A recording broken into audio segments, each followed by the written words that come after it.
Hi there everyone, welcome again to Indian Story Read Along. Today's story is from the Panchatantra tales, and this is a collection of ancient tales from ancient times. A lot of the time they involve animals who can talk, but sometimes, like in stories like today's story, they involve humans. So a lot of these things are about being smart against people who are trying to cheat you, or they're about human nature. They are about fear and happiness and sadness. They're about different emotions. Some are about friendship.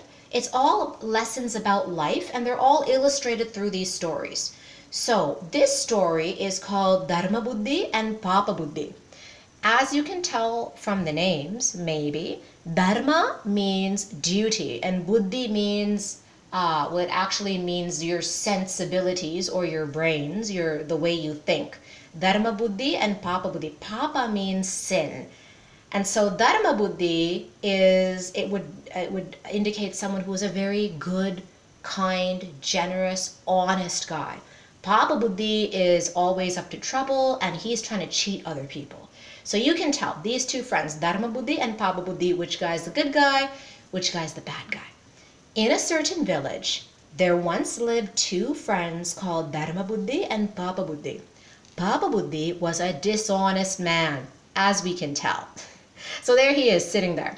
If I can get Dharmabuddhi to start some business with me, I can cheat him of his share and become a rich man.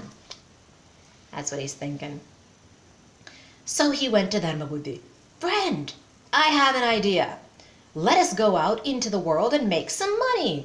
And then Dharmabuddhi says, why not? Dharmabuddhi is such a good guy, and most people who are good do not suspect other people of being unkind or wanting to take advantage of them. So he trusts him completely, because that's what he is. Like, he's a very kind, trustworthy person.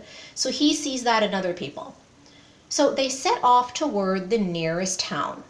And as you can see, there's Dharmabuddhi doing all the work, driving the, I would say Matavandi, the bullock cart.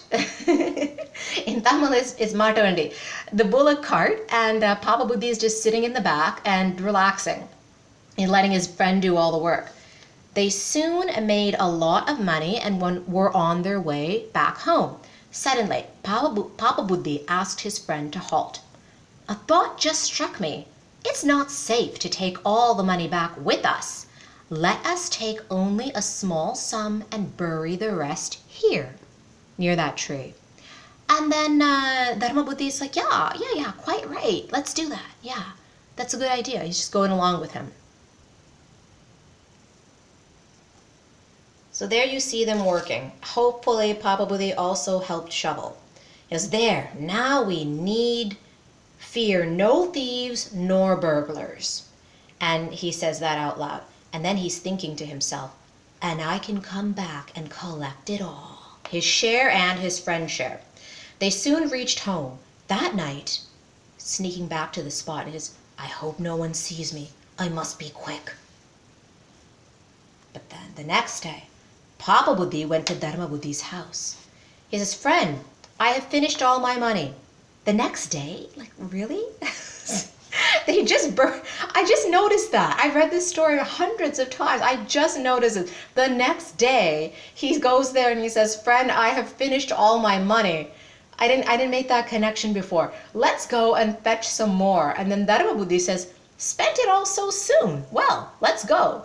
So Dharmabuddhi isn't like what I just said, the way that I am. That I would be like, what? How'd you spend all of that? He's very, very kind, right? So he doesn't ask him, how did you spend all that so soon?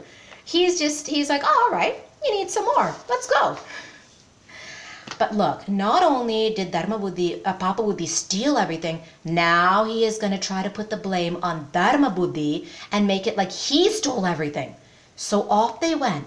But when they dug up the pit, the pot of money was nowhere to be seen. And then he turns around and tries to pin the blame on Dharmabuddhi.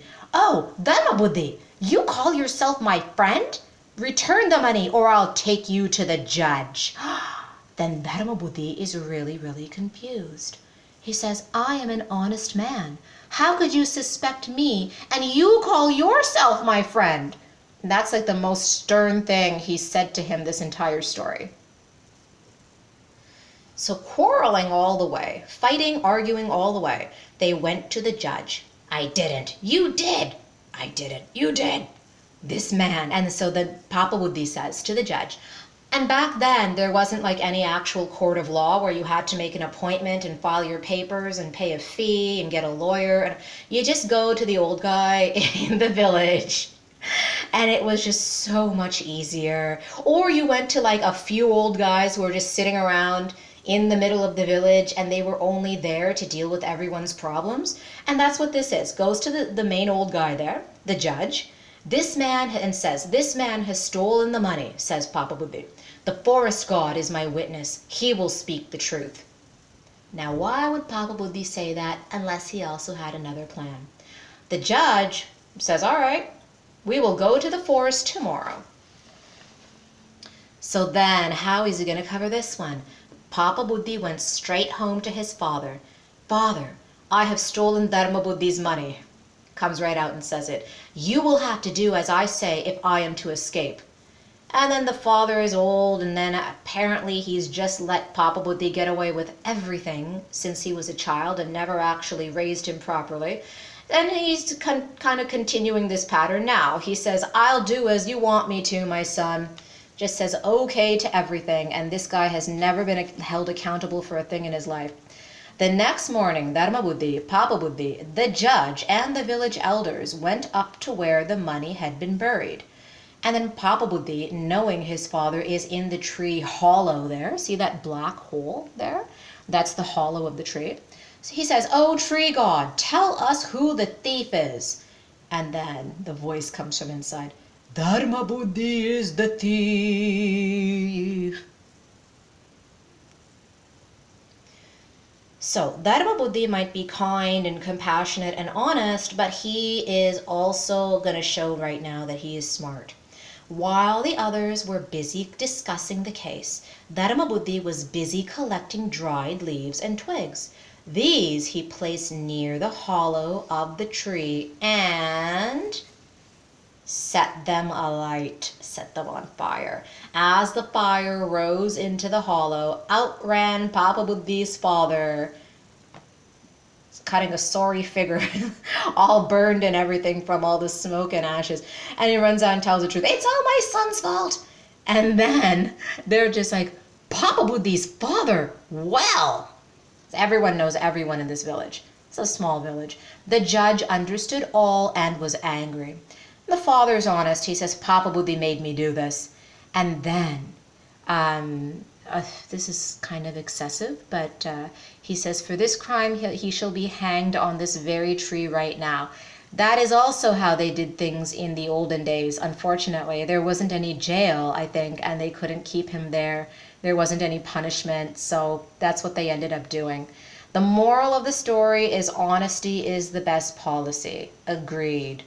Thank you guys for coming here and joining us for this story. If you want more stories like this, we will read more stories all through this giant Panchatantra book I have, and Jataka tales, and Tingle comics, and Chandamama, and all the stuff I've been collecting for my entire life. Okay? We'll see you soon.